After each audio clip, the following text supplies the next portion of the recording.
लाखों जनता की तरफ से मैं आभार प्रकट करता हूं कि आप लोगों ने मुझ पर विश्वास करके दोबारा इस भावनापुर के धरती से भारतीय जनता पार्टी का टिकट देने का काम किया।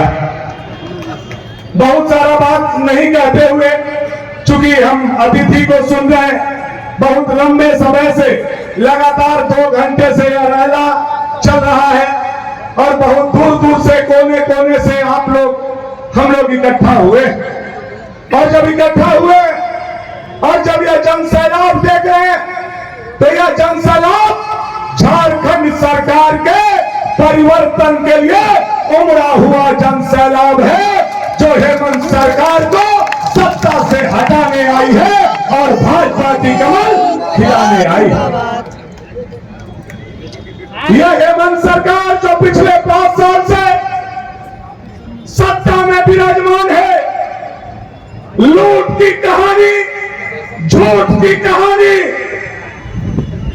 अब किसी से छुपा हुआ नहीं। नौजवानों के सपने बेचे गए, माता बहन के आबरू नहीं बचाने वाली यह सरकार, अब उनकी विदाई का समय आ गया है।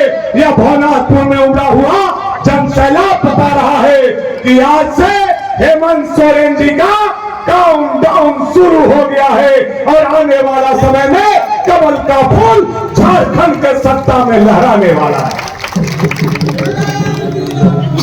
साथियों, ये 5 साल 5 लाख नौकरी के हिसाब से 25 लाख, बेरोजगारी भत्ता, महंगाई भत्ता, पारा शिक्षक का स्थायी करना, सेविका सहायिका को स्थायी करना, रसोईया को स्थायी करना, सहायक पुलिस को स्थायी करना, एएनएम को स्थायी करना, जीएनएम को स्थायी करना, रसोईया को स्थायी करना और एक अनुबंध कर्मी को जो स्थायी करने का बात था, झूठ बोल करके आई हुई यह हेमंत सरकार का आज उल्टी गिनती गोसाईबाग की धरती और बाबा बंसीधर की धरती से आप लोगों ने प्रारंभ करने का काम किया है।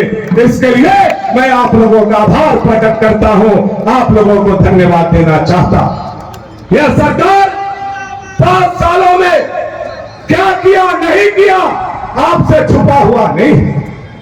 5 साल मोटरसाइकिल से पैसे निकाले, बालू से पैसे निकाले, मोटेशन से पैसे निकाले, ऑनलाइन से पैसे निकाले, और तो और यह सरकार इतनी गिर गई है कि बूढ़ा बूढ़ी के पेंशन और मृत्यु प्रमाण पत्र के नाम पर भी यह नालायक सरकार ने गरीबों के पॉकेट से पैसा निकालने का काम किया है। मेरे साथी, अब इसका जवाब देने की बारी आ गई है, और इसका जवाब कौन देगा?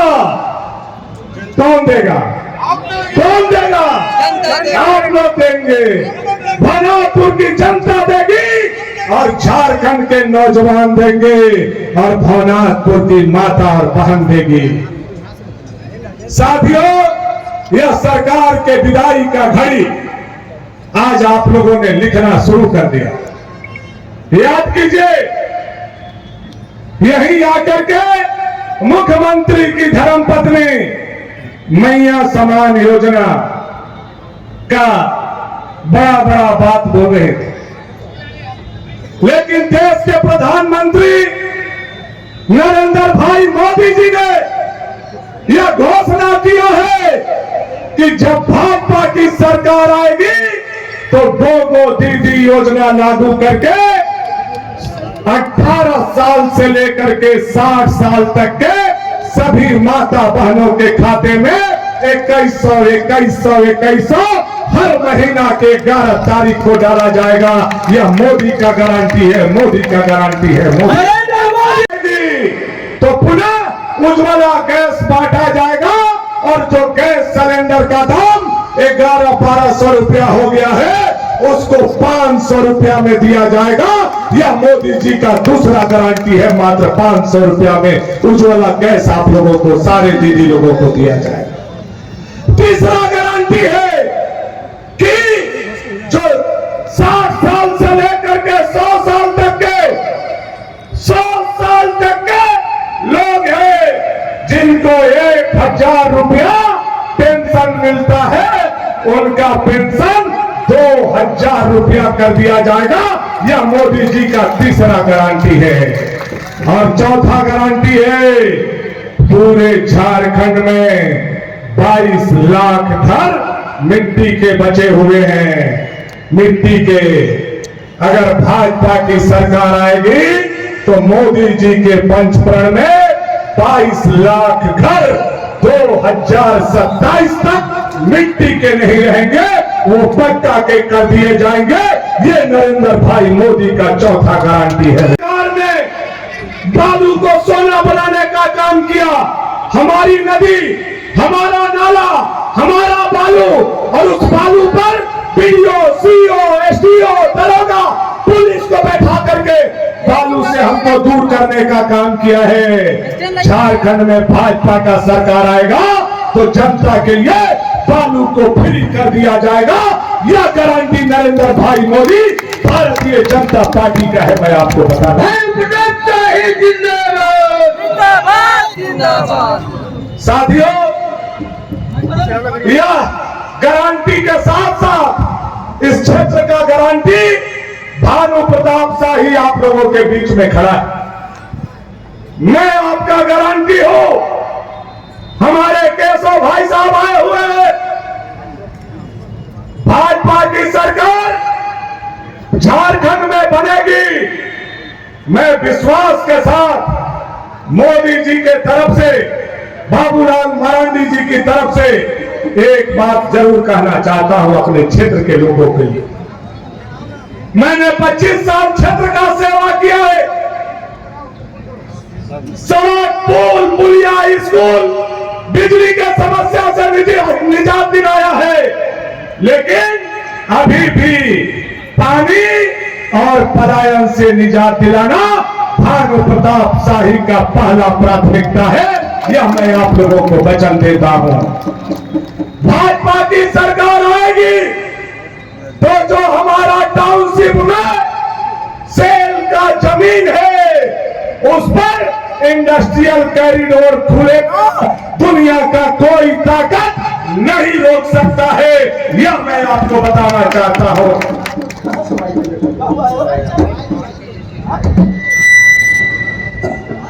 यह मैं आप लोगों को बताना चाहता हूं। इंडस्ट्रियल कॉरिडोर खुलेगा। भानापुर और रमना अनुमंडल बनेगा और बाबा बंसीधर की नगरी जिला बनेगा। दुनिया का कोई ताकत नहीं रोक सकता है। यह विश्वास के साथ मैं आप लोगों को कहना चाहता हूं। भानु प्रताप शाही का यह लड़ाई नहीं है। आज इस क्षेत्र में लड़ाई भाईजान और किसका है? किसका है? किसका है? भाई जी और भाईजान एक हो गए। अब ये लड़ाई किसका है? यह लड़ाई भानु प्रताप शाही का नहीं है।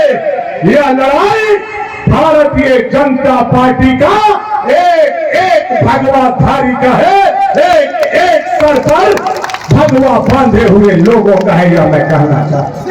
भानु जिंदाबाद, जिंदाबाद। इसलिए इस लड़ाई को आज आप लोगों ने खड़ा होकर के यह बताने का काम किया है कि यह लड़ाई हम लोग जीत चुके हैं। लेकिन 13 तारीख तक हमें चैन नहीं लेना है। जब तक एक वोट भारतीय जनता पार्टी के नरेंद्र भाई मोदी के कमल निशान के घेरे में ईवीएम नहीं दबा लेते, तब तक हम चैन से नहीं बैठेंगे। यह संकल्प लेने का दिन आज आया हुआ है। ये समय आपको देना है और ये संकल्प आज गोसाईबाग के ऐतिहासिक मैदान से हम लोगों को लेकर के जाना। संकल्प लेने के लिए तैयार है हम लोग? तैयार है? तैयार है? तैयार है? जहां जहां तक मेरी नजर जा रही है तैयार है। और उन्हें पीछे वाला भैया ए चाची, ए कौन सा लोग, हाँ सब लोग, अरे ने कौन भैया क्या उठे सब तो देखिए देखिए सीएम साहब, क्या यह जन सैलाब बता रहा है कि हेमंत सोरेन जा रहे हैं और भाजपा आ रही है, भाजपा आ रही है, भाजपा आ रही है। यह जन सैलाब बताने के लिए काफी, बहुत सारा समय नहीं मैं लेना चाहता। अपनी वाणी को विराम करने से पहले मैं आप सभी लोगों के चरणों में प्रणाम करना चाहता हूं और मन में मेरे करनी से, मेरे वाणी से, मेरे किसी भाषा से, मेरे किसी काम से 5 साल के दरमियान अगर आपको ठेस लगा हो, तकलीफ हुई हो, तो भानु प्रताप शाही साथ सम्मान हाथ जोड़ करके आप सभी से माफी चाहता है, आप सभी लोगों से माफी चाहता है। या मैं हाथ जोड़ करके कहना चाहता हूं आप लोगों से बस यही आग्रह, यही निवेदन, इतना ही विनती है कि 13 तारीख को केवल अपना वोट नहीं जुगाना है, बल्कि हर लोगों का वोट दिलवाना है, भाजपा का सरकार बनाना है। आइए संकल्प लीजिए, इस भवनाथपुर विधानसभा क्षेत्र के साथ साथ पूरे झारखंड को बांग्लादेशी घुसपैठिए से बचाना है कि नहीं बचाना है? बचाना है कि नहीं बचाना है? बचाना है ना? बचाना है तो हरा झंडा वाला से हम लोगों को झारखंड को बचाना हो और घर घर कमल खिलाना होगा और घर घर भगवा खिलाना होगा। यही आग्रह निवेदन के साथ मेरे साथ सारे लोग प्रचंड आवाज में बोलिएगा। और अबर बार भाजपा के सरकार बनने के बाद हम माननीय उप मुख्यमंत्री जी से एक आग्रह, एक निवेदन कि प्रभु श्री राम का आपने भव्य मंदिर बनाया, हम सारे लोग प्रभु श्री राम का दर्शन करना चाहते हैं। करना चाहते हैं कि नहीं चाहते? हम लोग सारे लोग आएंगे, आप केवल वहां भवनाथपुर विधानसभा क्षेत्र के लोगों के लिए 2 दिन का हम लोगों का रुकने खाने का व्यवस्था करा दीजिएगा। बस इतना व्यवस्था चाहिए हम लोगों को। हम लोग ट्रेन के साथ महाप्रभु के चरणों में आकर के अपने कुल गुरु कुल पूर्वज को प्रणाम करना चाहते हैं। इसी आशा उम्मीद विश्वास के साथ आप सभी मेरे साथ प्रचंड आवाज में बोलिएगा। यह आवाज प्रभु श्री राम के चरणों तक, अयोध्या तक पहुंचनी चाहिए। भारत माता की, भारत माता की, भारत माता की, वंदे वंदे वंदे, जय श्री राम, जय श्री राम, जय श्री राम।